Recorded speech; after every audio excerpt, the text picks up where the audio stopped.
En 1953, Roland Barthes se révélait au public en publiant son premier livre, Le degré zéro de l'écriture. Ce qui fut appelé plus tard la Nouvelle Critique naissait avec ce livre.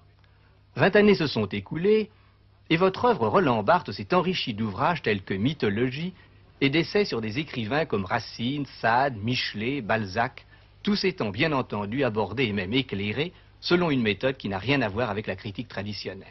D'où les polémiques que chacun de vos livres ont provoquées. Aujourd'hui encore, vous confirmez vos positions en publiant aux éditions du Seuil un livre qui compte peu de pages, mais nous offre matière à beaucoup de réflexions, c'est le plaisir du texte. À sa première page, vous-même déclarez que ce titre a une signification ambiguë, je le pense en effet. Voulez-vous donc expliquer d'abord cette expression? Oui, oh bien, l'expression de plaisir, et surtout de plaisir du texte, est sinon ambiguë, disons incertaine à bien des égards. Parce que d'abord, il est évident que le plaisir de la lecture est très différent selon les sujets, n'est-ce pas? Un tel s'ennuie à un texte qu'un autre aime beaucoup, et réciproquement, et il est donc extrêmement difficile de proposer une sorte de loi générale du plaisir de la lecture. C'est là une première incertitude. La seconde incertitude, c'est que la notion même de plaisir, je dirais sur un plan psychologique, est finalement assez mal connue. Je rappellerai simplement, sans vouloir faire de la philosophie de l'histoire de la philosophie, ce qui n'aurait pas de place ici, que, disons, toute la philosophie occidentale, dans son ensemble, a plus ou moins censuré le concept de plaisir, que les philosophes du plaisir sont extrêmement rares dans notre tradition.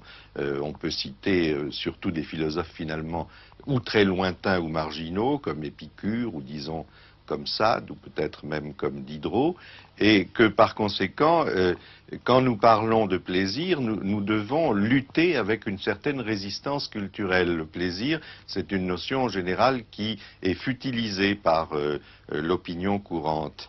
Et une troisième incertitude vient de ceci que, au fond, la science, disons, qui s'est le plus approchée du concept du plaisir, c'est évidemment actuellement la psychanalyse.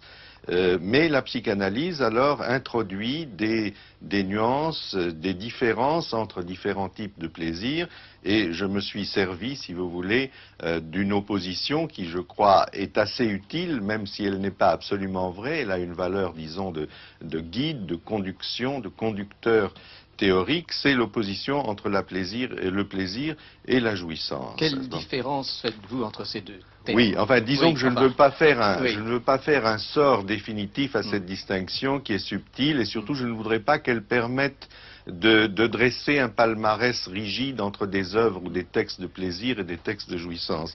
Mais disons en gros que ce qui est du côté du plaisir, ce sont les textes qui en quelque sorte apportent au lecteur une sorte d'euphorie, de confort, le conforte renforce son moi en quelque sorte, et c'est pourquoi le plaisir est tout à fait compatible avec la culture. Il y a un plaisir de la culture incontestablement, tandis que la jouissance, évidemment, c'est quelque chose de beaucoup plus radical, de beaucoup plus absolu, qui ébranle le sujet qui est en train de le lire, qui le divise, qui le pluralise, qui le dépersonnalise. C'est donc une expérience malgré tout de type très différent et qui va très souvent contre précisément la culture, n'est-ce pas, en ce sens que les textes de jouissance, qui d'ailleurs sont à mon sens très rares et évidemment variables selon les sujets, sont des textes qui ont un peu la valeur d'expérience limite, d'expérience marginale. En vous entendant parler de critique littéraire et de littérature, on s'aperçoit que vous employez des termes qui relèvent du langage de l'érotisme. On Oui. pourrait s'en étonner. Comment le justifiez-vous?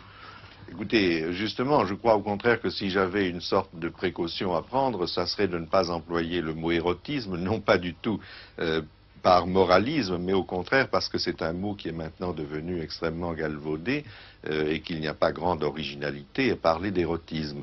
Mais à vrai dire, si j'emploie le mot d'érotisme, si je postule un érotisme de la lecture, c'est parce que j'entends érotisme dans un sens très précis, que je tire évidemment du contexte analytique. L'érotisme, c'est, disons, l'investissement amoureux dans un objet quel qu'il soit, n'est-ce pas, et qui n'est pas forcément, bien entendu, une figure humaine. Enfin, il y a des tas de substituts, il y a de nombreux substituts érotiques à la figure humaine, et en particulier, le texte est en état. On peut investir dans un texte d'une façon amoureuse, et c'est à ce titre-là qu'on peut dire que le texte, effectivement, est en général un objet fétiche, à supposer que nous ayons un rapport érotique avec lui, bien entendu. Vous dites que le plaisir est à droite. Est-ce que c'est un paradoxe? Est-ce que c'est un clin d'œil au lecteur? Ou est-ce que c'est une opinion profonde chez vous? Non, c'est-à-dire j'ai pris, disons, ce que je croyais être l'opinion courante sur le plaisir, qui effectivement attribue plutôt au plaisir de la littérature, au plaisir du texte, disons, une sorte de contexte, disons, en gros réactionnaire. Je crois, personnellement, je crois qu'il existe une droite et je crois qu'il existe une gauche, même dans la culture, même dans la littérature. Et ce que j'ai voulu, c'est en fait le sens véritable de mon livre, c'est persuader, disons, les écrivains et les intellectuels et les chercheurs, disons, en gros, de gauche, qu'ils devaient assumer la notion de plaisir dans la théorie du texte. Parce qu'en général, à gauche, le texte ou la littérature est toujours présentée sous ces aspects de valeur de combat, enfin de valeur de lutte, de combat, d'engagement, et j'ai voulu montrer que, à mon sens, il n'y avait pas contradiction entre l'engagement social, l'engagement politique ou idéologique du texte d'une part, et d'autre part, son énergie, son pouvoir de plaisir, ce que j'appelle son pouvoir érotique. Vous avez parlé d'écrivain, vous venez de prononcer le mot d'écrivain. Quelle conception vous faites-vous de l'écrivain, de l'auteur du texte? Vous savez, c'est une question justement que la critique, la théorie littéraire a beaucoup débattu depuis une dizaine d'années. Disons qu'il y a une certaine conception de l'écrivain qui n'est plus possible. L'écrivain ne peut plus être considéré maintenant, comme disait Mallarmé, disons, comme un monsieur. On ne peut plus le considérer comme un petit monsieur qui gère son œuvre, qui est le père de son œuvre et à qui on attribue en quelque sorte tout le bénéfice passionnel de son livre, de son œuvre. Alors je crois qu'il y a eu un moment où il était très nécessaire de s'attaquer à la notion d'auteur. Mais je pense que maintenant, le déblaiement ayant été fait, il est possible en quelque sorte de réintégrer l'auteur dans une certaine vision de la littérature, mais évidemment à une autre place, car les choses tournent et changent non pas en rond, mais en spirale, si vous voulez. Et en particulier, je crois qu'on peut très bien s'intéresser dans une œuvre à l'espèce de figure de l'auteur que nous devinons derrière son texte, mais qui n'est pas sa personne, précisément. C'est un peu ce que j'ai voulu indiquer dans le livre. Vous employez aussi le mot nouveau, vous parlez des nouveautés, enfin de la nouveauté, des œuvres nouvelles que vous opposez aux autres. J'imagine que vous l'employez dans un sens très particulier. Bien, c'est-à-dire, enfin en tout cas en ce qui me concerne, ça part d'une intolérance, disons, personnelle que j'ai à toutes les formes de littérature ou de pensée ou de langage surtout qui sont stéréotypées. Je n'aime pas le stéréotype, il m'insupporte.